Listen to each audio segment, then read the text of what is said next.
इस दुनिया का एक फैक्ट वो ये है कि गरीब लोग अपनी लग्जरीज खरीदते हैं उन पैसों से जिन्हें वो कमाते हैं, और मिडिल क्लास लोग लग्जरीज खरीदते हैं उन पैसों से वो सेव करते हैं, और अमीर लोग यानी कि जो रिच होते हैं वो अपनी लग्जरीज खरीदते हैं उन पैसों से जिन्हें वो एसेट्स से कमाते हैं। सिंप्लिसिटी के लिए लायबिलिटीज वो चीज होती है जो हमारी पॉकेट से पैसे निकालती है और एसेट्स वो होते हैं जो हमारी पॉकेट में पैसे डालती है। बेसिकली लायबिलिटीज खरीदना लोगों के लिए ज्यादा आसान होता है। वैसे अगर स्मार्टली देखा जाए तो इस डिजिटल वर्ल्ड में एसेट्स खरीदना भी बहुत ज्यादा आसान हो चुका है अगर हम उसको पुराने टाइम से कंपेयर करें तो, लेकिन फिर भी नेचुरली लोग लायबिलिटीज को खरीदना ज्यादा प्रेफर करते हैं। लायबिलिटी जैसे कि आपके घर में खड़ी हुई कार, आपका फोन, आपका घर जिसमें आप रहते हैं वो भी लायबिलिटीज की कैटेगरी में आता है।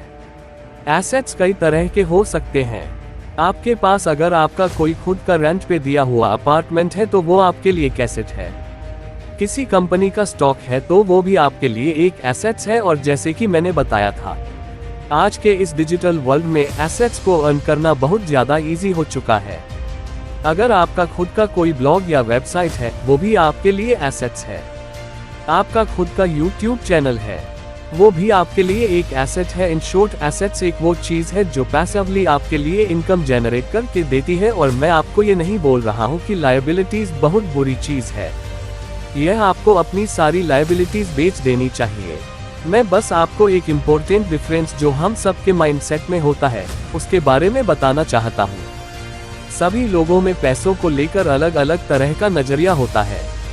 हम सभी का अलग अलग माइंडसेट होता है। पैसों को लेकर हम में से हर कोई इन 3 माइंडसेट्स में से एक में फिट बैठता है। पहला है पुअर माइंडसेट। जैसे कि मैंने वीडियो की स्टार्टिंग में बोला था कि एक गरीब आदमी उन्हीं पैसों से लायबिलिटीज खरीदता है जिन्हें वो अपने डेली बेस में कमाता है। कई बार तो अगर वो डेली बेस के लिए ना निकले तो उसके जरूरी खर्चे भी पूरे नहीं हो पाते। अब हम में से ज्यादातर लोग मिडिल क्लास से बिलोंग करते हैं। अब वो इसलिए हम जिन लोगों से सीखते हैं पैसों के बारे में उनका खुद का पुअर माइंडसेट होता है। इसीलिए अगर आप 150 से 50,000 रुपए कमाने वाले गवर्नमेंट एम्प्लॉयर से पैसों से रिलेटेड एडवाइस लेंगे तो उसकी एडवाइस की कीमत भी उतनी होगी जितनी की उसकी सैलरी है। और ये बात लगभग पूरी तरह से सही भी है। तो अगली बार किसी से एडवाइस ले तो थोड़ा सोच समझ कर ले, वरना को पता भी नहीं चलेगा कि आप कब रैट रेस का हिस्सा बन जाएंगे और अपने फाइनेंशियल गोल तक कभी पहुंच भी नहीं पाएंगे। अगर मैं पैसों के पॉइंट ऑफ व्यू से देखो तो आज की सोसाइटी में पैसों को लेकर ये मिसअंडरस्टैंडिंग बहुत ज्यादा बढ़ गई है। और अगर इस तरह की बड़ी मिसअंडरस्टैंडिंग ऐसे ही चलती रहती है तो आप हमेशा के लिए पैसों का गुलाम बनकर रह जाएंगे। वहीं एक अमीर आदमी है जिसको हम कहेंगे एसेट वाला आदमी है, वो भी हम सभी की तरह पैसे कमाने के लिए निकलता है और जिस पैसे को अपनी मेहनत से और अपना टाइम खर्च करके कमाता है उनसे वो सिर्फ लायबिलिटीज ही नहीं एसेट्स को भी खरीदना शुरू कर देता है और वो रेगुलर बेसिस पे इसी चीज को करता रहता है। ओवर टाइम उसके एसेट्स की वैल्यू बढ़ने लगती है। एसेट्स की वैल्यू बढ़ने की वजह से रिजल्ट ये होता है उसका खर्चा यानी लायबिलिटीज को अपने एसेट्स से कमाए हुए पैसों से खरीदता है। अब वो एसेट्स उसके लिए रेगुलरली पैसिव इनकम बना कर देते हैं जिसके लिए उसका हमेशा काम नहीं करना पड़ता। अब ये इसलिए हुआ क्योंकि उस रिच माइंडसेट वाले आदमी ने एसेट्स को बनाने में फोकस किया। अब ये बात मैं आपको इसलिए बता रहा हूँ क्योंकि हमारे इस न्यू जनरेशन को लायबिलिटीज खरीदना बहुत पसंद है।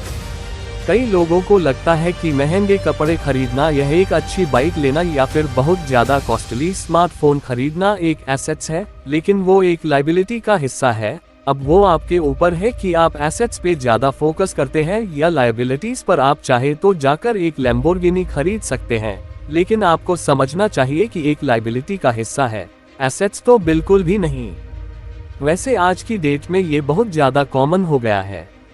लोग महंगे महंगे स्मार्टफोन्स, कॉस्टली एलईडी टीवी, महंगी महंगी मोटरबाइक और इस तरह की कॉमन लग्जरियस थिंग्स लोन पर खरीद लेते हैं और पूरे के पूरे साल ही इस लोन की इंस्टॉलमेंट भरते रहते हैं। और आप ऐसा बिल्कुल भी मत कीजिए। रिमेंबर दैट वो लायबिलिटीज है और मेरे हिसाब से तो आप कभी भी लोन इंस्टॉलमेंट पर उस चीज को ना खरीदे जिसकी आपको जरूरत नहीं है।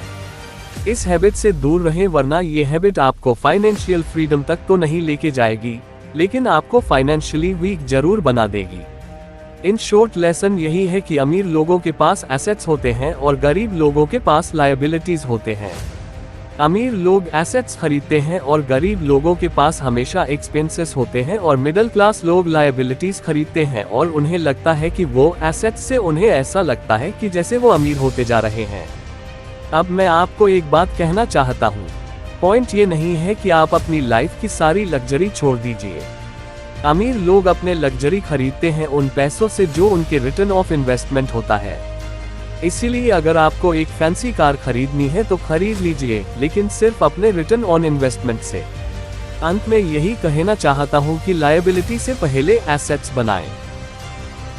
ऐसे ही और वीडियो के लिए कृपया वीडियो को लाइक करें और चैनल को सब्सक्राइब करें।